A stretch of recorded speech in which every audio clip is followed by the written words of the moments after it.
Halterofilia y dopaje.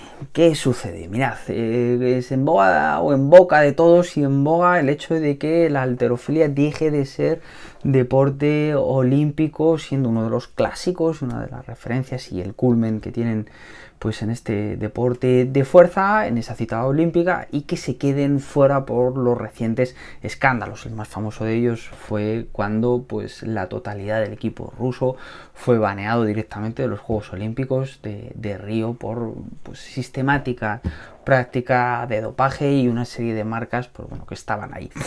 Os traigo a la luz un artículo súper interesante y muy sencillito que va a relacionar un montón de datos. Estamos hablando de 26.000 datos de participantes, en este caso masculinos, entre 1998 y 2019, analizados contra pues 290 casos de dopaje que hay. Entonces, lo interesante que nos plantean, que tenéis que ver, fijaros qué gráfica tan sencillita pero tan clara, y que empiezan a indicarnos, oye, es fácil y sencillo, vamos a analizar determinado tipo de marcas, ¿vale? Y a esas personas habrá que hacerles controles antidopaje. ¿Por qué? Fijaros, lo que tenemos aquí es el peso total levantado. Ya sabéis que en halterofilia, pues al final, dos movimientos clásicos, la arrancada y el dos tiempos, y se suman esos dos kilajes que has conseguido de tu máximo, y ahí tenemos uno de los resultados de la competición, ¿vale?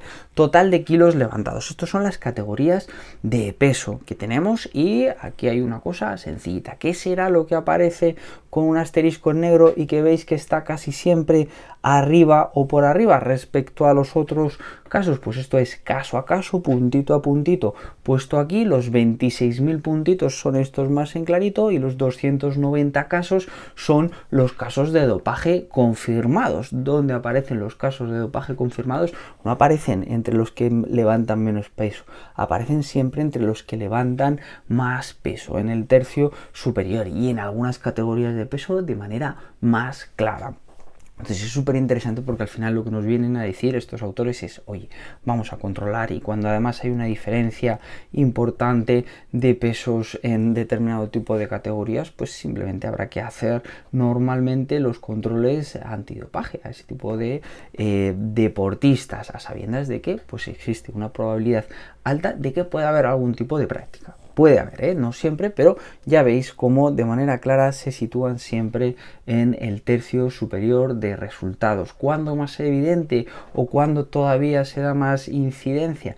Pues por ejemplo en levantadores de 30 años en adelante, sobre todo los que están ya pasados los 35. Tened en cuenta que los 26 años, 26, 25, 27 años se señalan como los picos de rendimiento clave habitualmente en halterofilia, y puede haber de todos, edades y de excepciones, pero de media la edad de 26 años suele señalarse como la más óptima para el rendimiento, donde se suelen alcanzar en las diferentes categorías, sobre todo en varones, pues rendimientos máximos. En categoría de peso, si tenemos esas diferencias, de nuevo fijaros, veis que hay unas barritas en naranja y otras barritas en azul.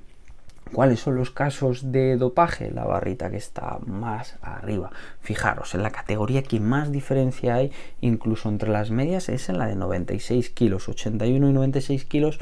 Veis que las personas pues, que han sido sancionadas por dopaje, las medias superan con creces a las medias, incluso las desviaciones de los que no. Tened en cuenta que los que no, fijaros la desviación donde llegan. Hay determinado tipo de resultados en los que casi apenas existe dopaje, y la gente que se ha dopado, fijaros que siempre se mueve en los tercios superiores. Así que nada, unos datos curiosos, unas gráficas realmente bonitas de un montón de datos, más de 26.000 casos analizados, y simplemente, pues lógicamente las prácticas de dopaje están ahí, pero ante la alarma de, oye, que lo mismo nos quitan este bonito deporte olímpico, pues habrá que tenerlo en cuenta y seguir aprendiendo entre todos. Venga, a tener buena semana.